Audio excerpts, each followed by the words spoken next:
vremea cu samaritenii. They tried to avoid their territory. Încercau să evite teritoriul lor. They had a way to pass around that territory rather than to go through it. Și acum își găsiseră o cale de a ocoli teritoriul Samariei în loc să treacă, să-l traverseze direct. But Jesus had no prejudice.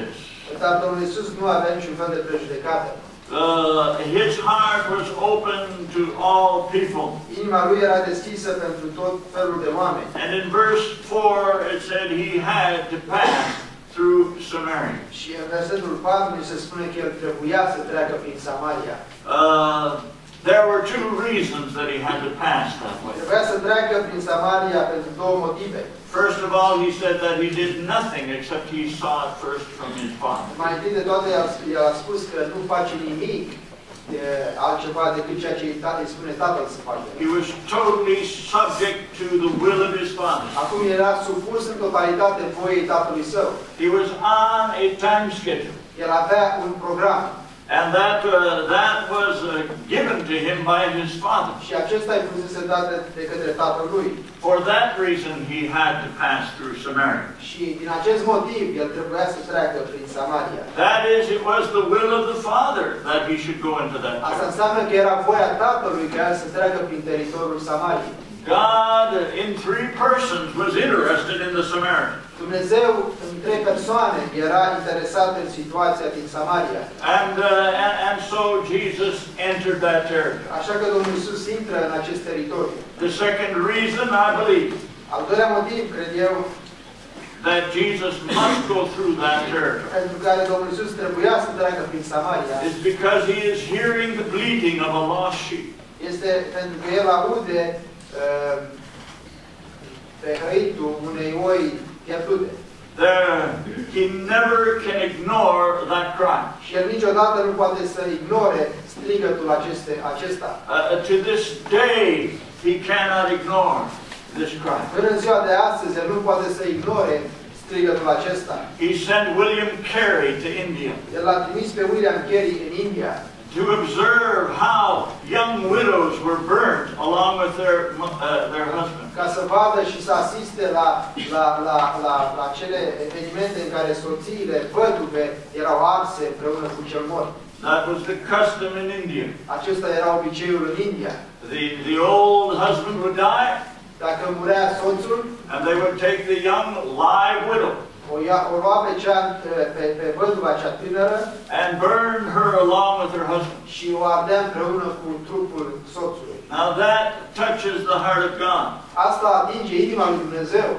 And he sent William Carey there to observe it. Și l-a trimis acolo pe William Carey ca să vadă lucrul acesta.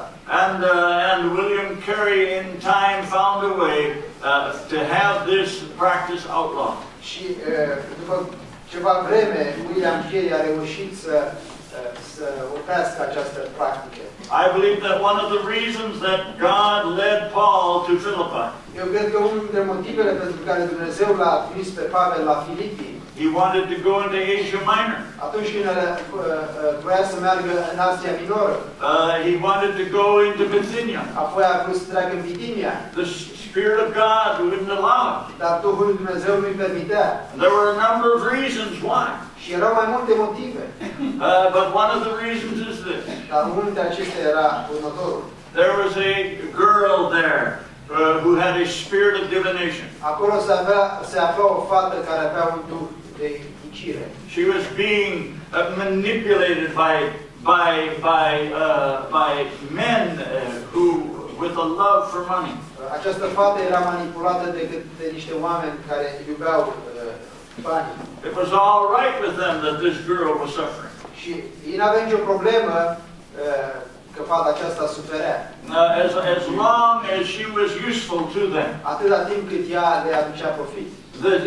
God looked upon that sin. Dar Dumnezeu a privit la păcatul acesta. And he said, Paul, you can't go into Bithynia yet. Și spune lui Pavel, nu poți să mergi în Bitinia. This is not the time to go into Asia Minor. Nu este vremea nici să mergi în Asia Minoră. You have to say, go to Philippi and set this girl free. Tu trebuie să mergi la Filipi și să o eliberezi pe această fată. God cannot ignore the cry of a lost sheep. Dumnezeu nu poate să ignore strigătul unei oi pierdute. Here is a woman who I believe was cast out of society. Eu văd aici, în țara mea, o femeie care fusese aruncată din societate. Here is a woman that everybody is looking down upon. O femeie despre care toți oamenii vorbesc și privesc cu dispreț asupra ei. She has a reputation of being especially sinful. Și are un nume și o reputație de a fi foarte păcătoasă. But Christ is concerned about her. Dar Domnul Hristos este îngrijorat de ea. He had to pass through Samaria. El trebuia să treacă prin Samaria. To find a lost Samaritan sheep. Ca să găsească o oaie pierdută samariteană. Do a study on the book of Acts. Faceți o cercetare asupra cărții Faptele Apostolilor. And there you will see again the heart of God opening up.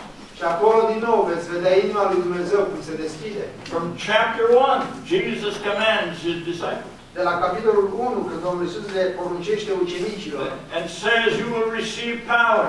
Și le spune, veți primi o putere. After the Holy Spirit has come upon you. După ce Duhul Sfânt se va coborî peste voi. And you will be witnesses unto me. Și îmi veți fi martori. In Jerusalem. La Ierusalim. But then in Judea and Samaria. Dar apoi în Iudeea și în Samaria. But you're going to take this gospel into the remote corners of the earth. Dar voi trebuie să duceți Evanghelia până în cele mai îndepărtate colțuri ale pământului. Well, they remained in Jerusalem for a time. Ei au rămas la Ierusalim pentru o vreme. And the number of the disciples there increased greatly. Și mi se spune că numărul ucenicilor de acolo s-a înmulțit foarte mult. And then they began to have problems. Și apoi au început să aibă probleme. This is church history repeated.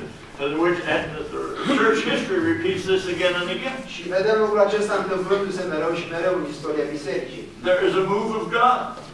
Dumnezeu lucrează într-un loc. And then you see a great number of people come in. Și apoi vezi un număr mare de oameni care se întorc la Dumnezeu. And then what comes? Și apoi ce urmează? Problems. Probleme. Arguments. Certuri. Things to discuss. Lucruri de discutat. And that's what happened in Jerusalem. Și lucrul acesta se întâmplă și la Ierusalim. It shouldn't surprise us that it happens nowadays. Și n-ar trebui să ne surprinde că se întâmplă și în zilele noastre. And so what does God do? Atunci ce face Dumnezeu? God allows a persecution. Dumnezeu permite o persecuție. He begins to move this man called Stephen. El începe să lucreze și să-l miște pe omul acesta, Ștefan. Now Stephen is the kind of a person who makes you feel uncomfortable. Ștefan este genul de om care te face să te simți inconfortabil. I suppose most churches have someone like Stephen. Și eu presupun că în orice biserică se găsesc oameni asemenea lui Ștefan. You never know when he's going to open his mouth and say something he shouldn't say. Niciodată nu știi când el urmează să-și deschidă gura și să spună ceva ce n-ar trebui să spună. Well, Stephen did. Dar Ștefan a făcut-o. And it cost him his life. Și lucrul acesta l-a costat viața lui. And a tremendous persecution took place. Și a avut loc o persecuție foarte mare. It was like dropping a stone in a